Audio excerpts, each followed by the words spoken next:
Welcome to Pennsylvania Newsmakers, and as always, thanks for watching. Well, the holiday season is upon us, and it's the right time for, how about a little holiday money management? That could be very, very important to all of us. But first, reaction to the National Climate Assessment Report. It's what does it mean to you? We're going to get into that in some detail. This is an important subject. As they say, let's get to it. This is Pennsylvania Newsmakers, a fast-paced, unrehearsed weekly discussion with and about the leaders who shape your world. And now, here's your host. Well, this was a report issued by the federal government. Some 300 government scientists were involved in it, 13 federal agencies. It's not something new. Joining me to talk about it, and we're going to get into, what this means in our state as well as nationally and what it means to you and your health, all very important. We do know the temperature is rising. Joining me, it used to be on a lot. The guy sitting across from me is the former Secretary of the Pennsylvania Department of Environmental Protection, John Hanger. And you had a little something to do with the environment, didn't you, for a few years? Yeah, and we all have a stake in the environment. Yeah, but I mean, your job, you had a job as represented you were in the administration of, come on, I'm going to let you say Governor Rendell. Governor Ed Rendell, right. Yes. All right, well, let's talk about this very, very important report. What we know is that the temperature is rising. We do know, given what happened with the catastrophic wildfires, we do know we had a couple of hurricanes and the temperature is rising. Before you get into the effects of that, tell us about this report. Why is this report important? Well, first, it was mandated by Congress. Congress passed a law in 1990 saying every 4 years the federal government must issue a report assessing the impact of climate change on the United States. Right. And so this is the fourth report. And it's important to understand that this is a technical and scientific report. And I think we should just take one small step back and just go over the science very, very quickly. I mean, the fact of the matter is that, thank goodness, we have some heat-trapping gases in our atmosphere. Otherwise, we would be an ice ball here. All the heat from the sun would radiate out. Yeah. But the key is keeping the amount of heat-trapping gases in our atmosphere in balance. Right. Otherwise, we go from an ice ball to an oven. Ice ball to, I think I got that. Got it? If you have too much heat-trapping gas, temperatures go up. Yeah. Now, there's a lot of conversation about why are temperatures rising. Some folks incorrectly insist that it's not because anything human beings are doing. Mm-hmm. We actually can put that one to rest very, very quickly.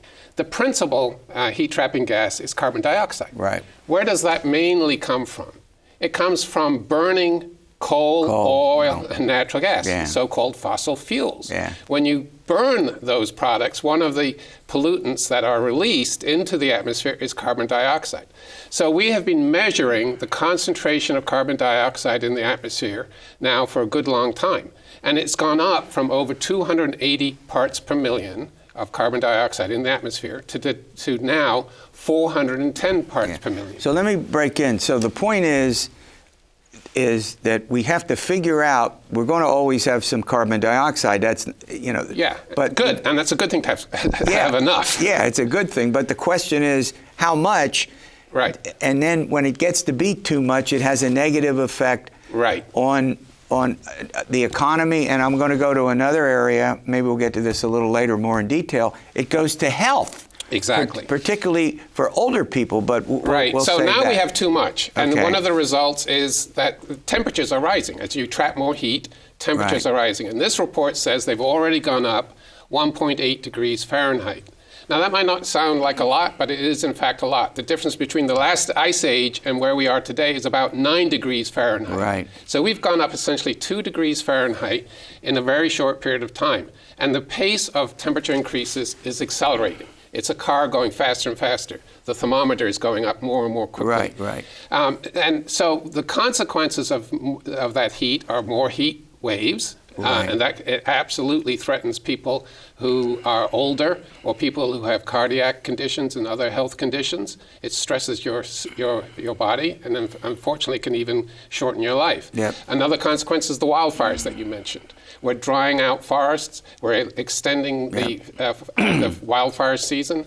Still, a third consequence is actually changing the evaporation cycle. So we have more moisture in the atmosphere. Right. Okay. And that then gets reflected in stronger hurricanes. All right, we're going to run to a break. When we come back, we're going to get into what can we do about it. Obviously, it's important to do something without wrecking the economy, and how we mix that up, and then we have our own state and nuclear power and where all that's going. We'll get to that after these words. This broadcast of Pennsylvania Newsmakers is presented by the Pennsylvania Chamber of Business and Industry, the statewide voice of business, and by the Pennsylvania State Education Association and Partners for Public Education, bringing the power of a great education to our schools, our students, and our communities.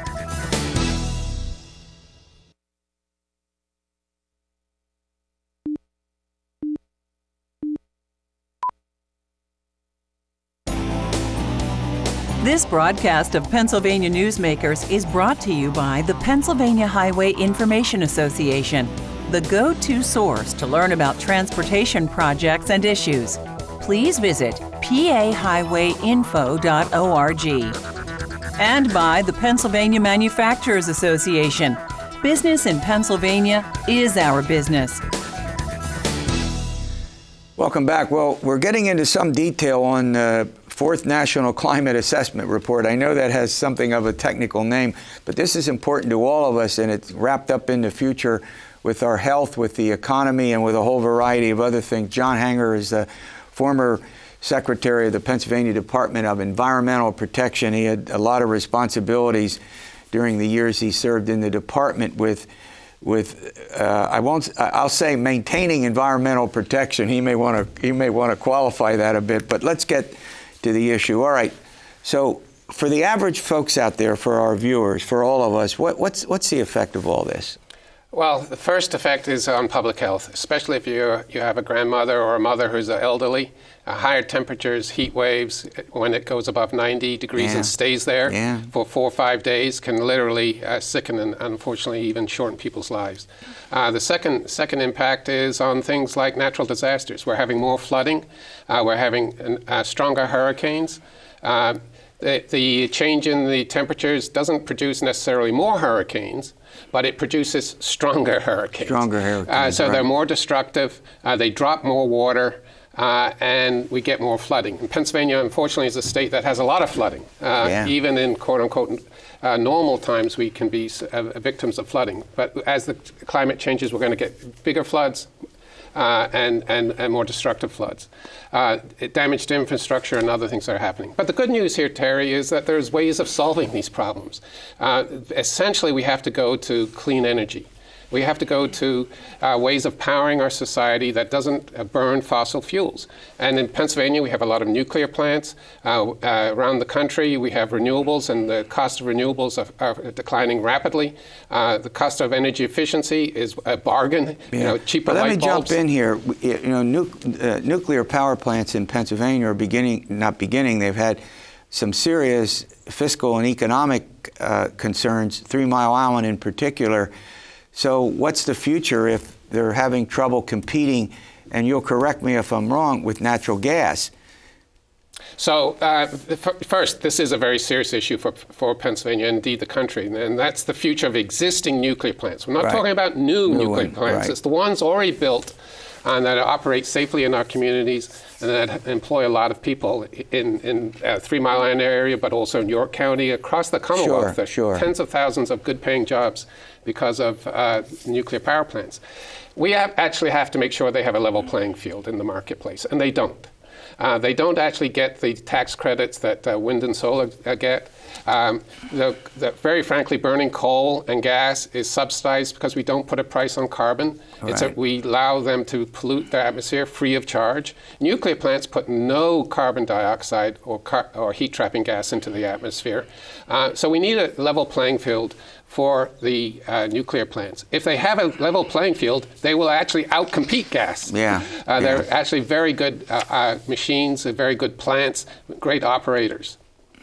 Well, so in the final analysis, I mean, let's take a look at our state. You were DEP secretary. What is it that a state like Pennsylvania can do to do a couple of things? Number one, promote a better climate, which I think we all want, without wrecking the economy, without making sure that there aren't huge job losses? How do we reach that balance? Right. Well, the easy thing to do, very frankly, is make sure our existing nuclear plants keep operating. Because those are also relatively low-cost sources of power. Okay. Second thing is energy efficiency. Just use the power that we have more wisely, more efficiently, and that actually saves money and stops pollution. A third is to... And it may be cheaper for the consumer. We got to throw that in for the folks out, for all of us, right? Yeah, absolutely. The third is to actually accelerate the use of electric vehicles. And that's a big opportunity for the electric industry. Yeah. We can move from oil in our cars to electricity, and that's becoming a more and more viable option. So there are many ways of cutting pollution and saving money and actually increasing the number of jobs through clean energy. Look, I want to thank you for coming in. This is a great update, and you'll keep us informed as things go on. Hopefully, we'll all be around for the next report. 4 more years. 4 more years. All right. What about holiday money management? Boy, you want to stay around for this. We got some folks that are going to help us understand what to spend the money on, how to spend it wisely, and get the best bargain. We'll do that after these words. This broadcast of Pennsylvania Newsmakers is brought to you by the Pennsylvania Credit Union Association. Pennsylvania Credit Unions, where people are worth more than money.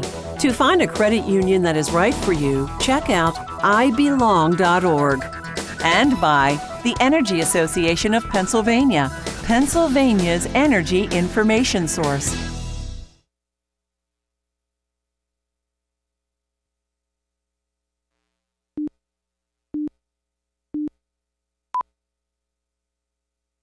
This broadcast of Pennsylvania Newsmakers is brought to you by the Association of Pennsylvania State College and University Faculties, representing the faculty and coaches who are devoted to providing quality public higher education for Pennsylvania's college students. Well, it's holiday management time. I'll get that out, boy, with all kinds of spending and people are shopping and doing things for the holiday season. Joining me to talk about that is Stacey Hankey. She's the CEO of the Lancaster Federal Credit Union. And Mike Wishnow, he's a senior vice president with the Pennsylvania Credit Union Association and a frequent guest. All right, Michael, I'm going to start with you. Are we going to spend some money this year? Oh, yes, we are, Terry. Tell us about it. Yes, we are. The good news is consumers are feeling really good about the economy. Mm-hmm. And so they're planning to spend more than they have in years past.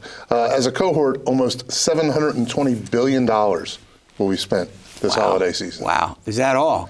That's all. Yeah, the booming economy. We won't talk about the stock market, although it's been up. It came up this week, so we're all happy about that. All right, this is something in all the years that we've been chatting about this, I don't think we've ever done this, but I'm looking out at our audience. Toys for the kids. This is something I never thought we'd talk about on Pennsylvania Newsmakers. So what's going on with Toys for Kids? Help us out. Well, one thing that's really interesting is I actually saw a few toys on the list that I remember from when I was a little girl. Wow. Polly Pocket, like everyone in my age, we loved Polly Pocket growing up, or the Baby Alive babies. Now, those I know were popular 10 years ago, and they're still popular today. We're seeing a lot of pet-themed toys, like miniature pets that kids are just loving. Teddy Ruxpin. I mean, the toys are just, they're. This is, of course, I know nothing about this at all. Yeah. And so I'm sure many of our viewers will get that.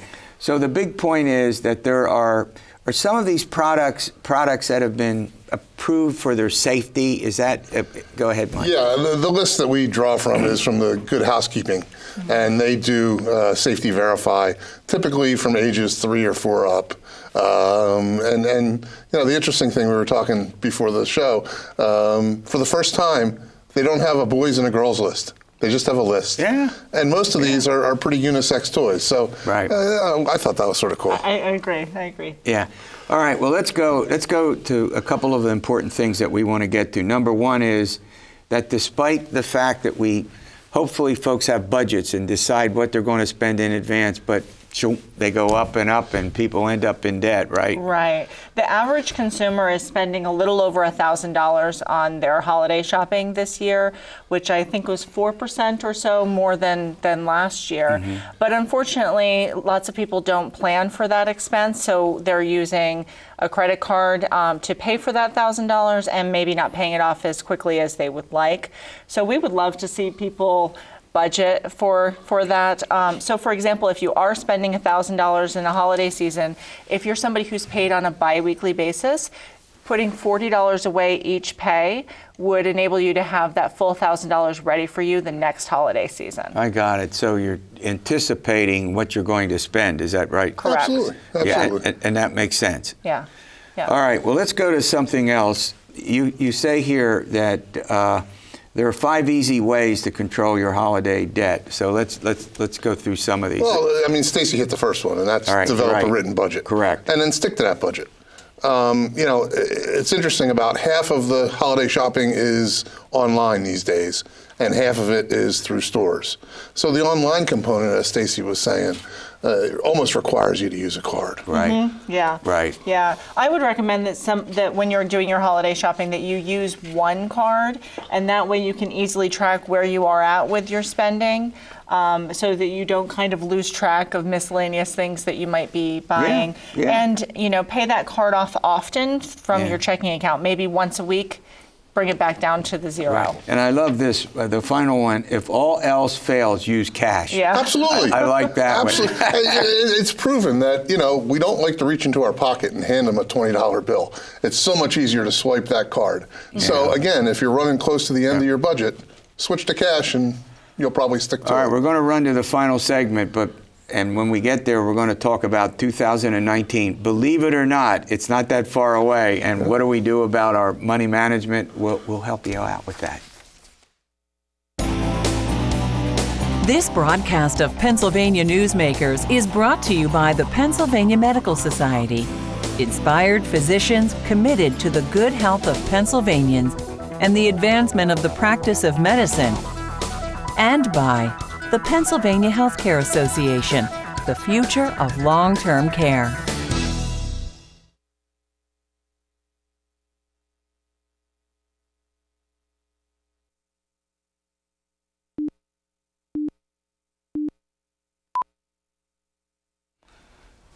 Well, we have a little bit of time here. Let's talk about what you should do for 2019. These money management tips are very, very important, and it's a significant part of Pennsylvania Newsmakers.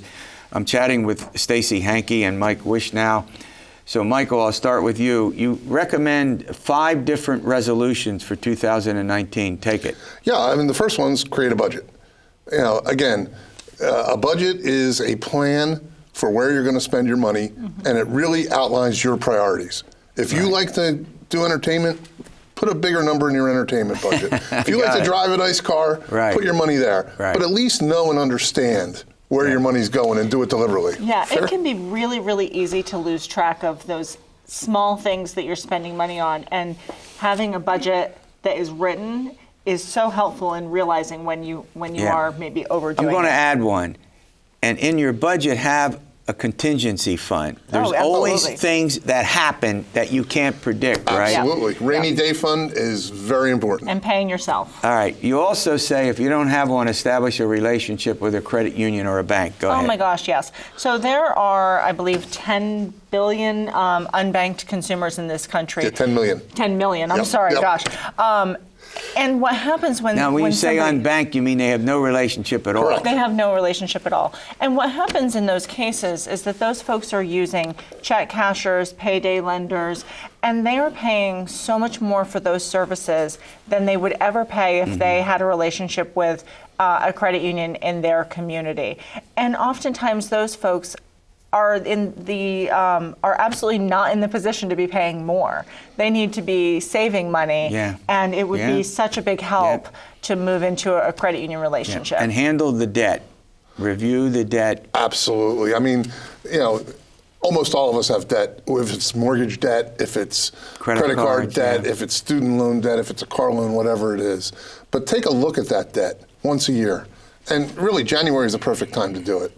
No, Make sure that it is where it needs to be, and if you have to consolidate things or you have to cut up a card or whatever. Yeah, right? or refinance a credit card into a personal loan at your credit union, oftentimes at a lower rate, and cut the bleeding. Yeah. You know, if you have overspent. I'm going to go back to something you talked about earlier. If you have a relationship with a credit union or a bank and you have somebody that you can meet with, they can help you do things like, keeping you, the wasteful spending that we all get into. They can also help you save and invest and do some other important things with your money management. Go Absolutely. ahead. And more and more credit unions and banks have online tools that do that. Yeah. The younger folks, you guys have that, right? That's what they use. And you just sort of follow your payments and it spits out. Yeah. Right. Yeah. Most places, online banking integrates with tools such as Mint, where you can really track where you're at and where you're at compared to your goals. Yep. We have more tools than ever at our disposal to try to be making good financial decisions. And here's one that I like. Teach your children about finances. Yeah. We talk about that all the time, right? I mean, finances are taboo around the kitchen table, right? Yeah, and most kids do look to their parents for those answers, and so many times the parents maybe aren't equipped for that. So as credit unions, we're trying to fill some of that gap as much as we can. I know at our credit union we host financial reality fairs where we've helped over 1,600 kids learn about budgeting. Here's the one that I like. Takes a village. A Consumer Report survey of 12-year-olds found that 38% did not know that credit cards were a form of borrowing, and 40% did not know that credit unions or banks charged interest on loans. But then I looked at this. Are you supposed to know that at 12? I would be more concerned if they were 16, 17, or 18. That's fair, but believe it or not, when they're 13 and 14, oftentimes they're getting their first debit card. So. Well, we know they have this. I'm going to, come on. Right. We know they have this. You can't go anywhere without finding, absolutely. Go ahead. Yeah, I mean, to the extent that they're getting technology earlier and earlier, they need the education earlier. Yes, is that fair? Absolutely. Yeah, I would agree that maybe not being so worried about age 12, but the thing is, I'm not confident that it's that much better at age 14 than the statistic is at 12. Things are just different for kids of this generation compared to us. And they need some help with learning these matters. And it's not likely to get any better if this focus doesn't exist on a regular basis, which is, I think, basically what you all. Yeah, absolutely. I mean, there can't be enough financial education. That's probably a whole nother show. Yeah. But there can't be enough financial education in schools, wherever. All right. Well, thanks for coming in, giving us your monthly update, and we'll see you in January where we'll pick up on this and we'll see how everything is going. Absolutely. Wonderful. Thank you. And by the way, we'll see you next week for another edition of Pennsylvania Newsmakers, and as always, stay well.